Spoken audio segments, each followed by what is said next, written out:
This is 2 Peter 3:3. Knowing this first, that there shall come in the last days scoffers, walking after their own lusts, and saying, where is the promise of his coming? For since the fathers fell asleep, all things continue as they were from the beginning of the creation. First and foremost, I'd like to give all praises, honor, glory to Yahweh, Ba'ashem, Yahushua, Ba'ashem, Makakadash, double honor to the apostles and elders of great millstone, salutation to you, Akim, pushing his word with truth, sincerity, with charity, presenting your bodies a living sacrifice. Okay. And I was gonna go into this lesson. I'm gonna call it expect resistance. Okay. Expect resistance. All right. And we're in the time where basically you have a lot of people that are pushing against this truth. Okay. You have a lot of people that are basically scoffers against the doctrine. Okay. And as I read, that's how you know that, we are in the last days. It's just like a video game. The closer you get to the end of the game, the more resistance you receive. If you're playing a video game, the way you know you're getting close to your goal is the amount of resistance that you receive. And that's exactly how it is to this very day. Okay. So we're supposed to expect, because this is a spiritual war. Scriptures talk about how we wrestle not against flesh and blood, but principalities, spiritual wickedness in high places. So it's a spiritual war. All right. And these people are possessed by demons. So they're going to push back against this truth. All right. Right. This is Matthew's 8. This is Matthew's 8 and 28. And when he was come to the other side in the country of the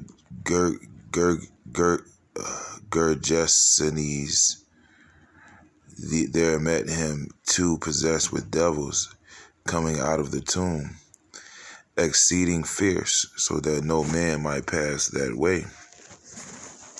And behold, they cried out, saying, What have we to do with thee, Yahushua, thou son of Yahweh?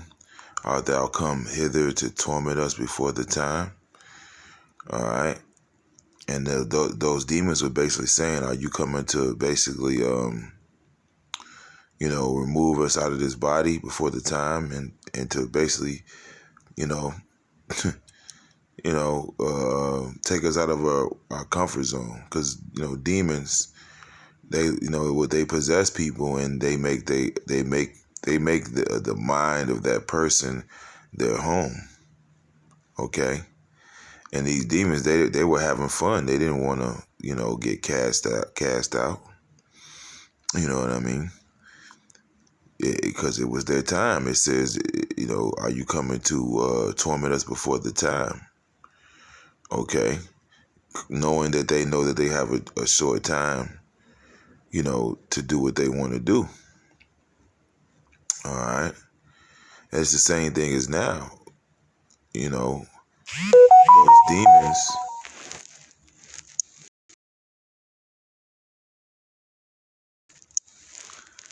Right, those demons, they're possessing the mind of these people. They don't want to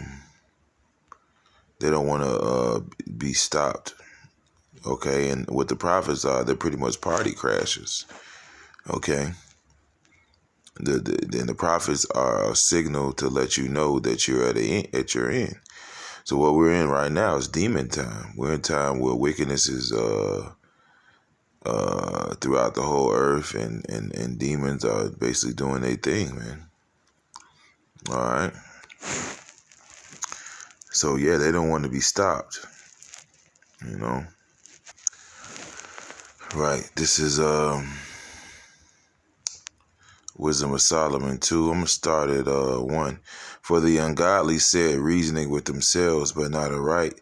Our life is short and tedious, and in the death of a man there is no remedy, neither was there any man known to have returned from the grave. So that's why they live in a YOLO lifestyle. YOLO means you only live once. So their mentality is just to do as much, shit in their life to fulfill their carnal lust. For we are born at all adventures, and we shall be hereafter as though we had never been. For the breath in our nostril is as smoke, and a little spark in the moving of our heart, which being extinguished, our bodies shall be returned into ashes, and our spirit shall vanish as the soft air, and our name shall be forgotten in time, and no man shall have our works in remembrance. And our life shall pass away as the trace of a cloud, and shall be dispersed as the mist that is driven away with the beams of the sun, and overcome with the heat thereof. For our time is a very short way, and after our end there is no returning. For it is fast sealed, so that no man cometh again. Come therefore, let us enjoy the good things that are present, and let us speedily use the creatures like as in youth. So they're basically saying use the creation just like a child, man, with no discipline. Okay, use the animals, use the plants, use the resources, use it all up without any discipline, just like a child. That's why Scripture says, "Woe to the world when thy king is a child," man. All right, women are their oppressors, and children rule over us. All right. Let us fill ourselves with costly wine and ointments, and let no flower of the spring pass by us. Right, and indulge, make a bucket list, indulge in everything that you can do in this life. That was the Roman way of thinking. That was the Epicurean way of thinking. Okay, because you had two major philosophies in the ancient Rome. You had the Stoics, you had the Epicureans. Stoicism was basically a life of discipline and, in moderation. And Epicureanism was the exact opposite, okay? All right, just living lasciviousness and gluttonous, and not taking into account the repercussions thereof, all right? Let us crown ourselves with rosebuds before they be withered. Let none of us go without his part of our voluptuousness. Let us leave tokens of our joyfulness in every place, for this is our portion, and our lot is this. Let us oppress the poor righteous man. Let us not spare the widow, nor ravish the ancient gray hairs of the age. All right, and that's what they do in this place. They oppress the poor righteous man. All right, let our strength be the law of justice, for that which is feeble is found to be nothing worth. Right, and they make laws, they just pull laws out of their ass. All right, therefore let us lie in wait for the righteous, because he is not for our turn. Right, so they lie in wait for the righteous. Why? Because the righteous, we're the party crashers. We're the ones letting them know, and we're upbraiding the cities like Yahushua did. We're rebuking the cities for its wickedness, and we're letting them know that they're at their end. And he is clean contrary to our doings, right? Totally contrary, all right, to what you guys got going on. He upbraided us with our offending the law, and objective to our infamy, the transgression of our education. Yeah, so we're rebuking the whole way of thinking, man. Your wicked decrees in your education, man. All right. It's all wicked, and we're letting you know that.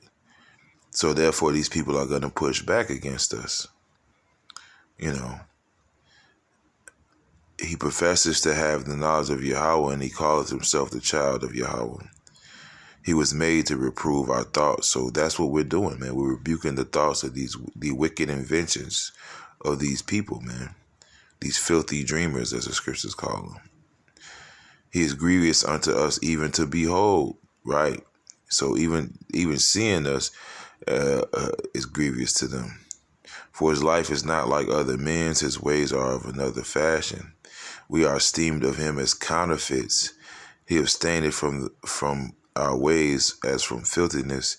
He pronounces the end of the just to be blessed, and maketh his boast that Yahweh is his father.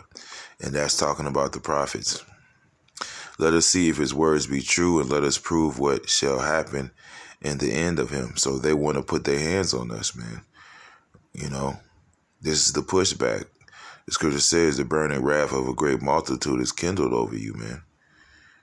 Or they shall be as madmen, sparing none, but still spoiling and destroying those that fear Yahweh by Shem Yahushua. All right, roughly paraphrasing that scripture. So the enemy is going to come in for like a flood eventually. For if the just man be the son of Yahweh, he will help him and deliver him from the hand of his enemies. All right. So that's what we're hoping for. That's what we're praying for, because we're going to receive pushback, and we're receiving it now. Let us examine him with despitefulness and torture, right? They have visions and dreams of torturing us, man, and putting us to death, that we may know his meekness and prove his patience. Let us condemn him with a shameful death, for by his own saying shall he be respected. Okay? So that's what they want to do, put us to death. They want our words to come to naught. Such things they did imagine and were deceived, for their own wickedness had blinded them. So yeah, man, these people are going to push back, and they're going to want our lives, man. As for the mysteries of Yahweh, they knew them not, neither hoped they for the wages of righteousness, nor discern a reward for a blameless soul. All right. So yeah, man. At the end of the day, the men of the Lord are going to be those blameless souls.